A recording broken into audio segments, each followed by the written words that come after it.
Hello बच्चों, आज हम स्टार्ट करते हैं सेकंड पार्ट अपना मॉलिक्यूलर बेसिस ऑफ इनहेरिटेंस का, जिसे हम क्या कहते हैं।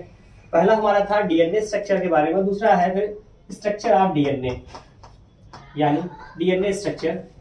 और जब हम बात डीएनए स्ट्रक्चर की करते हैं तो डीएनए स्ट्रक्चर के केस में जो हमारा मेन स्ट्रक्चर दिया गया है एक्सेप्टेड मॉडल, वो होता है double helical model of DNA, यानी डीएनए की द्विकुंडलित संरचना।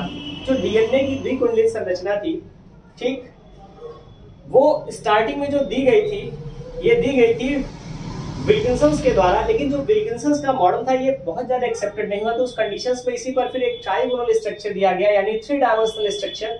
और जो 3 डायमेंशनल स्ट्रक्चर था, 3 डायमेंशनल स्ट्रक्चर या 3 डायमेंशनल स्ट्रक्चर फिर दिया गया वाटसन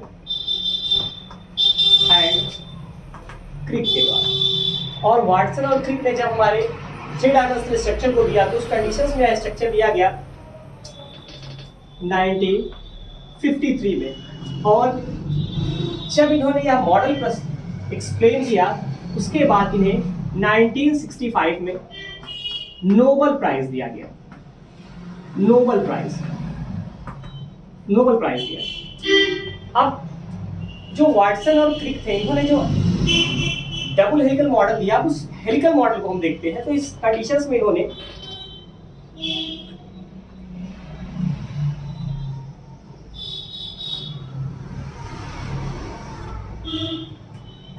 इस मॉडल में इन्होंने बताया कि जो हमारे डीएनए होते हैं, इसमें 2 स्ट्रैंड पाए जाते हैं। सबसे पहला जो हमारा स्ट्रैंड है वो है 3' और 5', और दूसरा 5' गिव्स 3'। ये 2 टाइप के स्ट्रैंड पाए गए।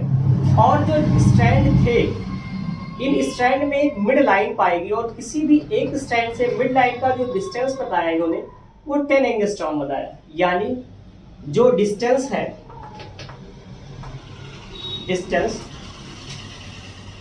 डिस्टेंस बिटवीन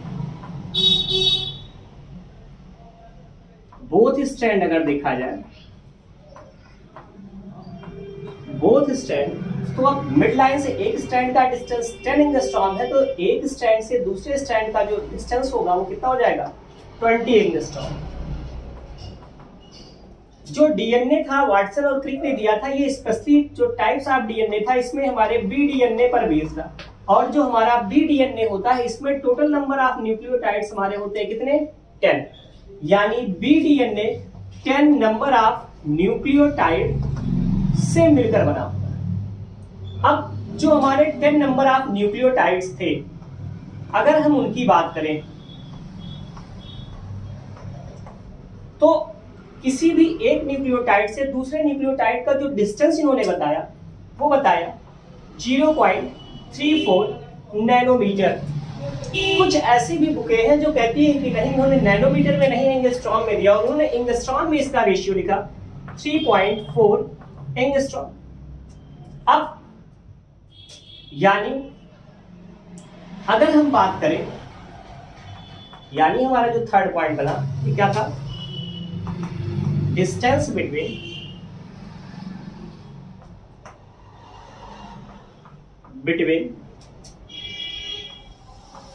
न्यूक्लियोटाइड कितना है, 0.34 नैनोमीटर, या इसी को आप बोलते हैं 3.4 एंगस्ट्रॉम।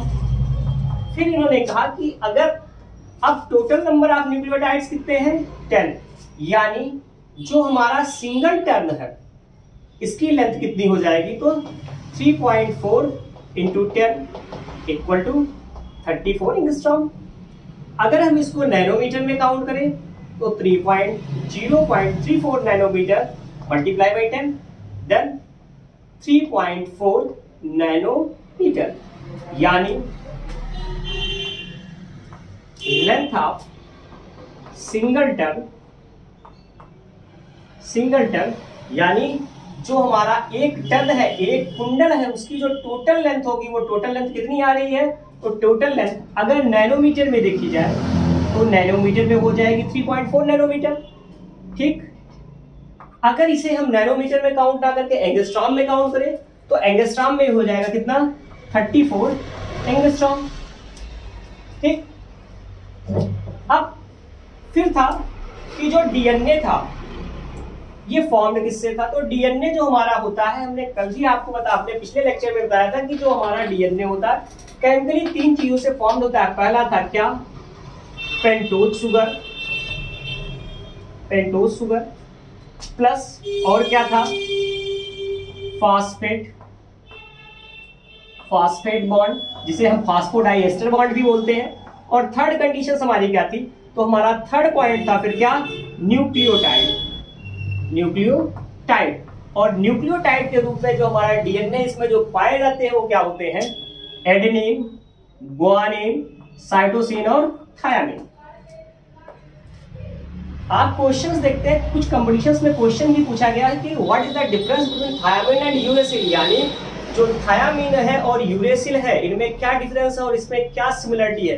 तो जो हमारा थायामिन होता है और यूरेसिल होता है इसमें डिफरेंस यही है कि जो हमारा थायामिन है इसमें मेथिल पाया जाता है और हमारा यूरेसिल जो है उसमें मेथिल नहीं पाया जाता है, क्योंकि जो थायामिन होता है इसका केमिकल नेम होता है 5-मेथिल यूरेसिल। अब अगले पॉइंट पर आते हैं। हमारा जो अगला पॉइंट है अब वो बताता है कि जो डीएनए है इसमें तो हमारा जो न्यूक्लियोटाइड बेस पेयर है वो तो 4 होते हैं, यानी एडेनिन, गुआनिन, साइटोसिन और थायामिन पाए जाते हैं। इसके बाद जो हमारे वाटसन और क्रिक थे इन्होंने सारगाफ का रूल अप्लाई किया, ठीक, जिसे हम चारगाफ भी कहते हैं, चारगाफ रूल। और चारगाफ का रूल क्या था, चारगाफ ने 3 रूल दिए थे। पहला रूल इनका था कि जो डीएनए होता है इसमें प्यूरिन इक्वल टू पायरिमिडीन। ये जो रूल इन्होंने दिया था चारगाफ ने, इन्होंने 50 टाइप ऑफ डीएनए की स्टडी की थी और इसके बाद ये रूल्स दिए थे। इनका सेकंड रूल था कि डीएनए में जो हमारा एडेनिन का परसेंट है ये इक्वल टू होगा थायामिन के परसेंट के, और जो गुआनिन का परसेंट होगा ये इक्वल टू होगा साइटोसिन के परसेंट। साथ ही इन्होंने अपना तीसरा रूल दिया, थर्ड रूल दिया था, उसके अकॉर्डिंग एडेनिन और थायामिन डबल बॉन्ड से और गुआनिन और साइटोसिन ट्रिपल बॉन्ड से ऐड होते हैं। सारगाफ के ही रूल को क्या किया था, वाटसन और क्रिक ने अपने रूल में लास्ट में ऐड कर दिया था। और जो 5 पॉइंट्स बनता है वो क्या बनता है कि जो डीएनए होते हैं इसमें जो प्यूरिन होता है वो इक्वल टू होता है क्या, पायरिमिडीन के। अगर हम बात करें 6 पॉइंट की तो क्या होगा, अब चारगाफ का रूल यहाँ भी अप्लाई होगा। और चारगाफ का रूल सेकंड क्या था कि डीएनए में जो हमारा एडेनिन का परसेंट होता है ये इक्वल टू होता है थायामिन के परसेंट के, और जो गुआनिन का परसेंट होता है ये इक्वल टू होता है साइटोसिन के परसेंट के। ये जो हमारा सेकंड स्टेप था चारगाफ के रूल का, इस पर क्वेश्चन आता है। आपका एक क्वेश्चन मैथमेटिक्स का पूछा जाता है चारगाफ के रूल पे कि अगर कोई मॉलिक्यूल ऐसा है जिसमें थायामिन का परसेंट जो हमारा है ये थायामिन 20% है,